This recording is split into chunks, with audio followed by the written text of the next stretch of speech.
bonjour. Bon. Bien écoutez, d'abord merci d'être là, ça me fait plaisir de vous voir aussi nombreux. Nous venons d'avoir notre conseil stratégique après la réunion de groupe parlementaire hier. Donc nous arrivons maintenant dans le lancement de la campagne des législatives. On le fera le 7 mai avec un grand rassemblement de notre Conseil national avec nos alliés centristes et UDI et tous nos candidats pour lancer la campagne des législatives. Sinon, nous avons confirmé, on va vous faire passer un texte, les positions qu'on avait adoptées il y a 8 jours maintenant en bureau politique, c'est-à-dire sur un groupe indépendant.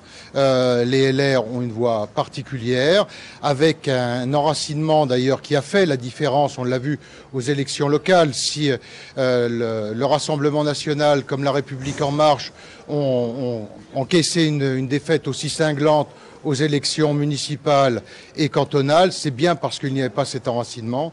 On a, nous, des députés qui ont un enracinement solide, et puis par ailleurs, un projet pour les législatives, donc on présentera à l'occasion de ce Conseil national le 7 mai prochain. Il y a plusieurs députés qui sont tentés par travailler avec Emmanuel Macron. Est-ce que ces députés-là gardent l'investiture LR ? Écoutez, les parlementaires, d'abord, il n'y a pas de mandat impératif. Ensuite, nous engageons clairement dans un groupe parlementaire qui sera un groupe indépendant. Et nous n'avons jamais été pour le blocage du Parlement, comme l'extrême gauche ou le Front National. Le Front National ayant plutôt brillé par son absence. Nous serons force de proposition. Si des réformes nous sont proposées et qu'elles vont dans le bon sens, notre groupe parlementaire saura prendre ses responsabilités et le voter. Si bien entendu elles n'y vont pas, nous serons dans l'opposition à ces réformes. Mais de toute façon, ça se construit dans le cadre d'une indépendance totale, c'est-à-dire bien évidemment pas dans un parti unique qui ressemblerait à rien, et encore moins avec les extrêmes. Non, mais si vous pouvez parler à tour de rôle sans crier, je ne suis pas sourd. Je ne suis pas sourd. Attendez, chut, j'ai une question en main. Vous mettrez les candidats face à eux. Bien évidemment, il n'y a pas de double appartenance. Il n'y a pas de double appartenance. C'est-à-dire qu'on est les Républicains. On ne peut pas être les Républicains et majorité présidentielle. On ne peut pas être les Républicains et Reconquête. On ne peut pas être les Républicains et Horizon. On est les Républicains, un groupe indépendant. La double appartenance n'existe pas. Oui, allez-y. Pour être tout à fait clair, si je le suis. En juin, il y a des députés LR face à qui il n'y a pas de députés de la majorité présidentielle. On pourra en conclure qu'il y a eu un accord. Qu'adviendra-t-il de ces candidats ? Écoutez, ça d'abord, vous le savez, souvent le dernier jour. Moi, j'ai souvent eu le plaisir de découvrir mes adversaires le dernier jour ou la dernière heure de dépôt des candidatures. L'engagement qui sera signé par tous nos candidats, c'est ceux de siéger dans un groupe qui est totalement indépendant, donc qui n'est en aucun cas dans la majorité présidentielle et encore moins avec les extrêmes. Monsieur Jacob, messieurs Copé et Abad conservent toute leur place dans leur famille politique aujourd'hui ? Bien évidemment. Écoutez, et d'ailleurs Jean-François Copé a tout à l'heure soutenu le texte que j'ai proposé, que vous allez recevoir, qui est conforme à celui du bureau politique la semaine dernière. Attendez, un à la fois. Oui, bien sûr, oui, c'est absolu. Oui. Attendez, pardon, allez-y. Écoutez, c'est à lui de s'en expliquer. Encore une fois, moi, il y a une position qui est soutenue à la quasi-unanimité du bureau politique, confirmée là aujourd'hui par le Conseil stratégique, hier en réunion de groupe parlementaire, et maintenant le rendez-vous, c'est le lancement de la campagne des législatives le 7 mai. Monsieur Jacob, oui. Damien Abad a profité de prise de parole pour partir discrètement et fuir les caméras. Tout va bien aussi.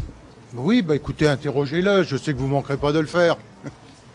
Monsieur, oui. beaucoup disent que dans cette famille politique qui va mal, il faut la reconstruire peut-être en donnant plus de place à la nouvelle génération, et ici des anciens barons du parti, et peut-être refonder le RPR. Vous en pensez quoi ? Non, c'est pas, on ne refait pas l'histoire, et c'est un ancien RPR qui vous le dit. Chaque période mérite. On n'est pas en 74, on n'est pas en 76 non plus, et on n'est pas dans les années 80. Donc, bien entendu, une famille politique doit vivre. Il y aura un débat. Moi, je l'ai toujours dit au lendemain des élections législatives. Et bon, à ce moment-là, mais la ligne, vous savez, elle est claire. Elle nous rassemble aujourd'hui.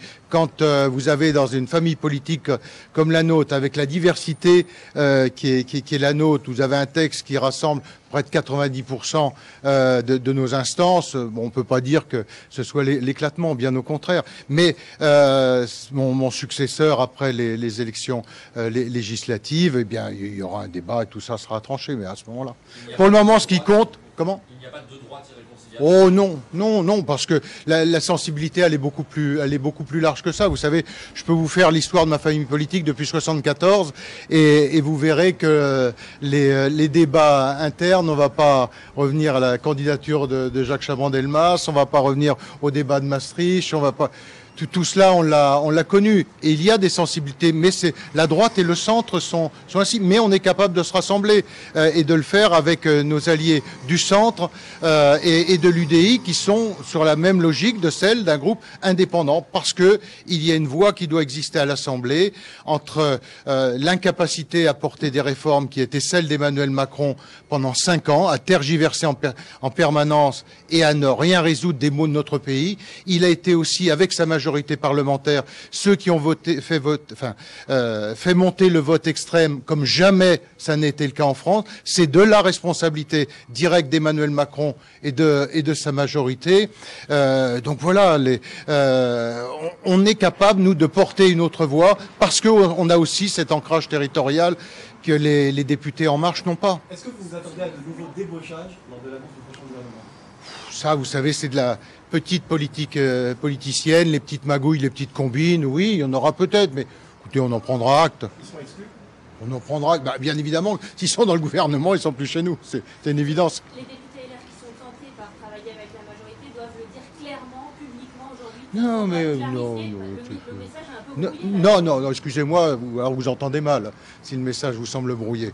Le message, il est très clair. Quand des textes vont dans le bon sens, nous, on n'est pas l'extrême gauche et la France insoumise. On n'est pas le Front National. C'est-à-dire qu'on n'est pas là pour organiser la révolution et pour bloquer le pays.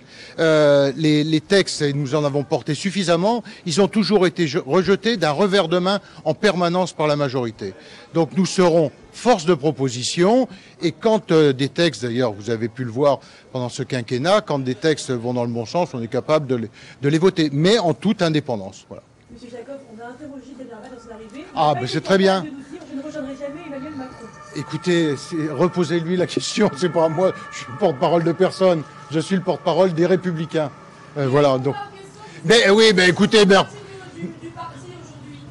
d'abord je vous vois pas, je vous entends. Je ne sais pas qui me pose la question. Bon. Bonjour. Écoutez, c'est à lui qu'il faut poser ces questions, c'est pas à moi de poser.